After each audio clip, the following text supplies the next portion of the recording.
Ask most people what weed tastes like, and they'll say something skunky, or earthy, or maybe like gas. And for most of history, they'd have been right. But there was a moment, back in the 1990s, when a strain showed up that broke that rule completely. It didn't taste skunky or earthy at all. It tasted like a fresh piece of pink bubble gum, sweet and sugary like candy from a corner store. And that one weird sweet plant helped kick off the entire candy-flavored era of weed that dominates dispensaries today. This is the story of bubblegum.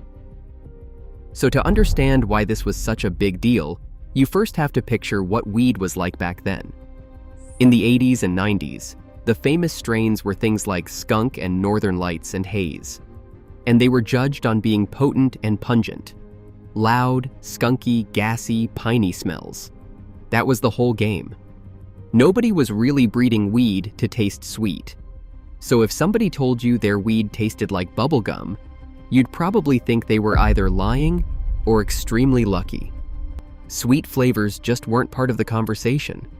Weed was supposed to be loud and heavy, not sweet and fun. And that's exactly why bubblegum stood out the way it did. Now, where did this sweet strain come from? Well, this is one of the interesting parts, because the origin of bubblegum is genuinely a bit of a mystery, and the story is contested. But almost everybody agrees on one starting point. Indiana. Yes, Indiana, the farm state in the middle of America. The genetics for bubblegum are traced back to growers in Indiana, somewhere around the 1970s or 80s. From there, the story goes that those genetics traveled to the east coast of America and then eventually made the jump across the ocean to the Netherlands, to Amsterdam, which was the weed breeding capital of the world at the time. But the story actually splits into two versions from there, and I'll give you both, because that's the honest way to do it. One version, told by the seed company Serious Seeds, says that a single grower from Indiana handed off 3 different bubblegum plants back in 1993 to 3 different breeders in the Amsterdam scene. And each of those breeders took their plant and ran with it. That's the first version. The second comes from a breeder named Adam, who ran a company called TH Seeds, one of the outfits whose whole mission was bringing the best American genetics over to Holland. His story is that the bubblegum came to Amsterdam not as plants, but as seeds, carried over by a friend of his from Rhode Island named Victor, who had gotten the buds from a source in Illinois and was actually calling it chewing gum, not bubblegum. Adam grew those seeds out, and the plant got so popular that his grow actually got broken into and his plants got stolen. He managed to save one branch though, and after that, he shared cuts of it with the other breeders. So, which story is true? Honestly, probably pieces of both. They don't fully line up, and they both come from people with a stake in the story. So the real honest answer is that the American roots are solid. It came out of the Midwest and through New England to Amsterdam. But the exact details of who held it first and how it crossed the ocean are genuinely murky. And that leads to an even bigger mystery, which is the actual genetics. Because nobody really knows for certain what bubblegum is made of. Its true parents are basically unknown. The breeders have their theories. Some describe it as a mix of a few exotic sativas plus an Afghani indica. But there's no clean, verified family tree. It's one of those old strains whose real lineage is lost to time. Because 3 different breeders each stabilized a different phenotype from that original stock, you ended up with a few different official versions of bubblegum out there. One seed company's phenotype leans more sativa, another leans more indica. So there's never really been one single true bubblegum. There are a few of them, all legitimate, all grown from the same murky source. And people have argued for decades about whose is the real one. So let's get past the mystery and talk about the thing that actually made bubblegum famous. The flavor. Because this is where it earned its name and its legend. Bubblegum tasted and smelled exactly like sweet pink bubblegum, like a fresh piece of bazooka. Some versions had a strawberry or berry note to them too. It was soft, it was sweet, and it was sugary, with just a little earthiness underneath to remind you it was still weed. That candy smell would fill the room and linger in your mouth after you smoked it. And it gets that smell from terpenes, primarily myrcene, which is giving it that sweet, fruity base, with limonene adding a little brightness on top. And in the 1990s, that was genuinely revolutionary.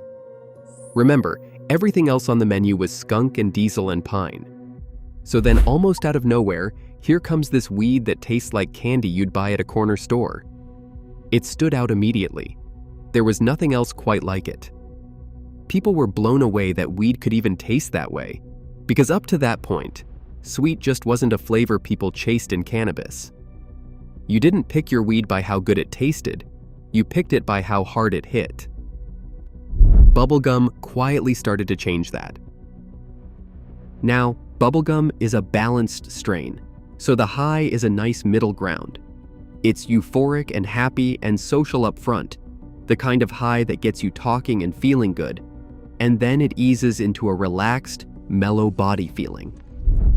That balanced effect is a good example of what's called the entourage effect, where the terpenes and cannabinoids, including THC and trace CBD, all work together to shape the experience rather than just raw THC percentage doing all the work. It's not overwhelming. And as for the strength, by today's standards, it's moderate, usually testing somewhere in the high teens to low 20s in THC. But for the 90s, that was a strong, well-rounded smoke. And the buds themselves were compact and covered in crystals, sometimes with pretty reddish or pinkish hairs. Now, bubblegum wasn't just some little small-time strain. It backed up its reputation with some big wins. In the mid-1990s, it became a real contender at the Cannabis Cup, which is the most famous weed competition in the world, held in Amsterdam. Now, I'll be honest and precise here, because the marketing on this gets a little stretched. You'll see claims of wins across several different years. But the clearly documented showing is 1995, where bubblegum picked up a couple of second-place finishes. So it was a genuine award contender in that golden era of Amsterdam weed, even if the exact list of trophies is fuzzier than the seed packets make it sound. What matters is that in a competition full of the most famous, potent strains on Earth, this sweet little candy strain held its own against all of them.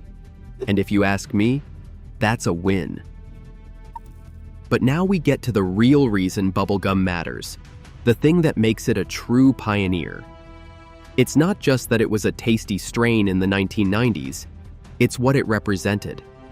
Because bubblegum was one of the very first strains to prove that weed could be deliberately bred to taste sweet, like candy, instead of just skunky or strong. Think about that. For decades, weed breeding was about power and pungency. Bubblegum, along with a couple of other flavor pioneers of that era like blueberry, flipped the script. It showed breeders that flavor itself, that is driven by those terpene profiles, could be the main event, the headline feature of a strain. That was a genuinely new idea. And that idea is the entire foundation of modern weed. Fast forward a couple of decades, and the biggest, most hyped strains in the world are all about sweet, candy, dessert flavors. Gelato, Skittles, Runts, all of it. Now those strains came from a completely different family tree called Cookie Fam genetics, which is out of California, with lines built on crossing things like Sunset Sherbet and Grape Ape, which is its own whole story. So to be fair and accurate, those modern strains aren't direct genetic children of bubblegum. But bubblegum was one of the strains that planted the flag first, that proved sweet candy weed was something worth chasing in the first place. It was a forerunner, an ancestor of the concept. Bubblegum's actual genetics also spread far and wide. Because it had such a unique sweet terpene profile, breeders loved using it as a parent to add sweetness to other strains. So you got a whole family of crosses, things like Bubblicious, and various other bubble and gum named strains, and it got mixed into all kinds of other genetics over the years. It became a go-to building block whenever a breeder wanted to sweeten something up. If you wanted to take a strong strain and give it a sweeter, more pleasant flavor, bubblegum was one of the first things you'd reach for. And that leaves us with the question, how is bubblegum treated today?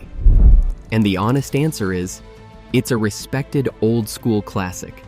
It's the kind of strain that people who were around in the 90s remember fondly, and that breeders still respect as a pioneer.